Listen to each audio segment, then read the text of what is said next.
3, 2, 1. Here we go! Hello guys, what is up and welcome back to the Sports Shift with me, Ian Marquez. More Premier League action is upon us, let's get into it. So we have a lot of games this week. There are a lot of makeup games due to the FA Cup semi-finals being played next week. But starting off, we have Brighton hosting Brentford. As you can see, these two teams are a bit inconsistent right now. Brentford had an impressive draw against Arsenal over the weekend. Well, Brighton, they're a little inconsistent. They dropped points to Leicester. They allowed Leicester to score for the first time in I think 11 or 12 games. And just a little bit disappointing. We usually expect a little bit more from Brentford. I know that they can be a little weak defensively, but they haven't been as potent in attack as expected. Most of their goals have been coming from penalties. So if you look at this one, I would lean towards Brentford. But both teams are inconsistent, so I could definitely see a draw on the horizon.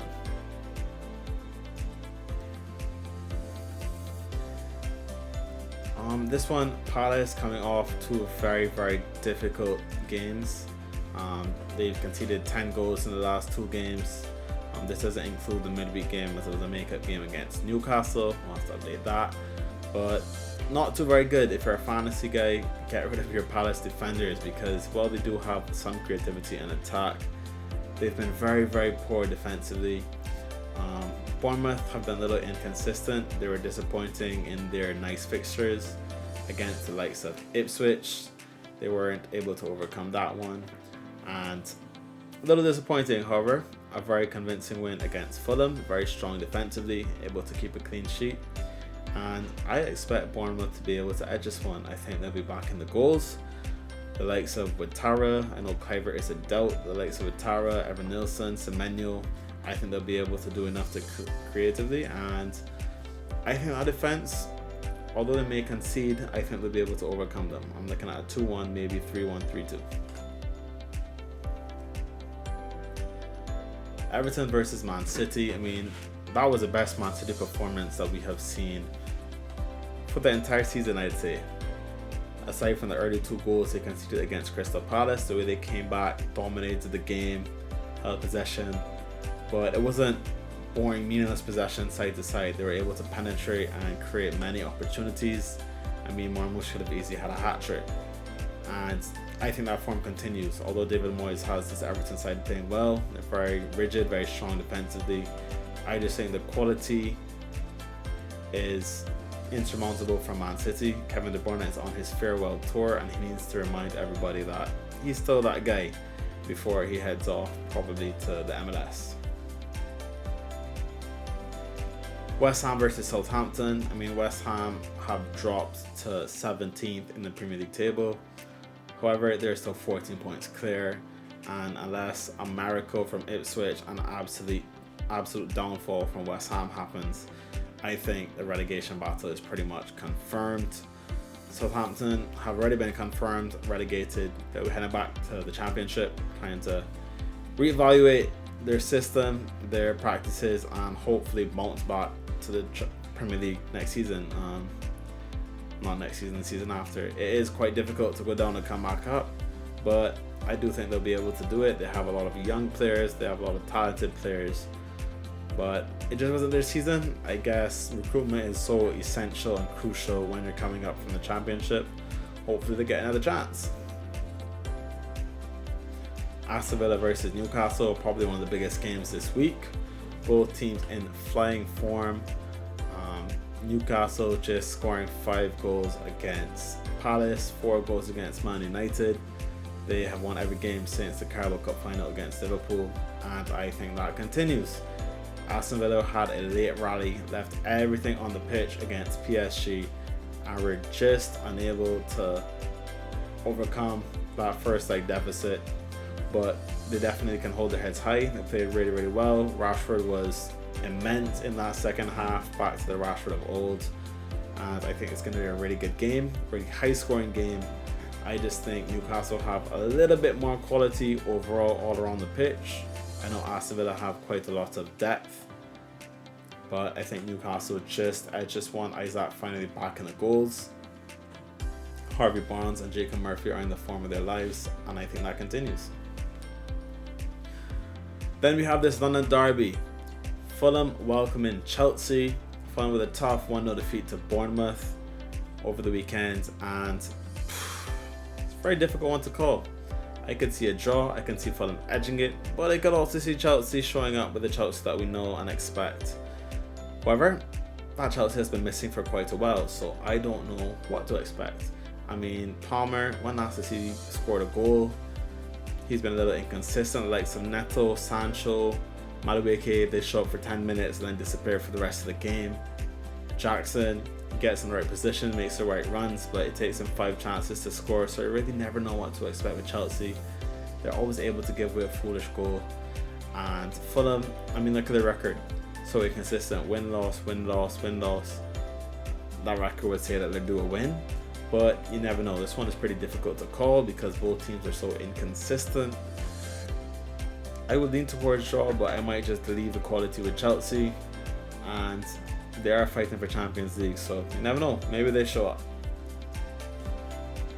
Ipswich versus Arsenal. The Premier League title is already over, however Arsenal are playing for pride. They had a very, very impressive display against Real Madrid over the course of 2 legs, winning both games and playing the better football, playing Real Madrid off the field. They can be very proud of themselves, but the Premier League is over. However, you're playing for pride. You don't want to give it away. You want to make the other team work for it somewhat. And if they were to lose this game against Ipswich and Liverpool were to beat Leicester, which you would expect, it would give Liverpool the title. I mean, this is not going to change anything. It would just delay the inevitable. But you're playing for pride. You want to keep up your momentum. They're in a Champions League semi-final against PSG, and just want to make sure everyone's fit. I guess that's the main thing. You want to keep everyone's form and momentum, but you don't want to risk fitness. So I would expect they have a couple games coming up in quick succession. I would expect that Saka only gets 60-70 minutes each game.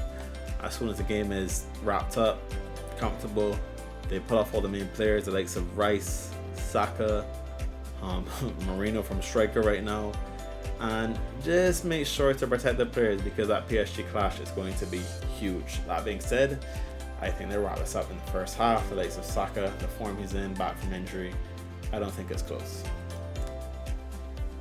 Manchester United against Wolves. I mean, this game screams a draw at me, like a 1-1 draw, 2 foolish goals from either side to concede. Cunha loves to rip United to shreds. I mean, what to expect? They just conceded 4. They put Lindelof in the centre of defence. He's not good enough for Premier League at this point to me, and it was evident. Where did Manchester United go from here? They're just focusing on the Europa League. This is being recorded before the Europa League game on Thursday, so we'll see how that goes. They just had a huge loss. Joshua Zirkzee, who was clearly their best striker this season, he is out for the rest of the season, so it's left to Højlund, or they play a false line the likes of Bruno or Garnacho. Not too sure where to go from here, but they can come 14th and still get Champions League football, believe that or not. So we'll see what goes. But this game screams draw. I mean, both teams will probably concede and both teams will score, obviously.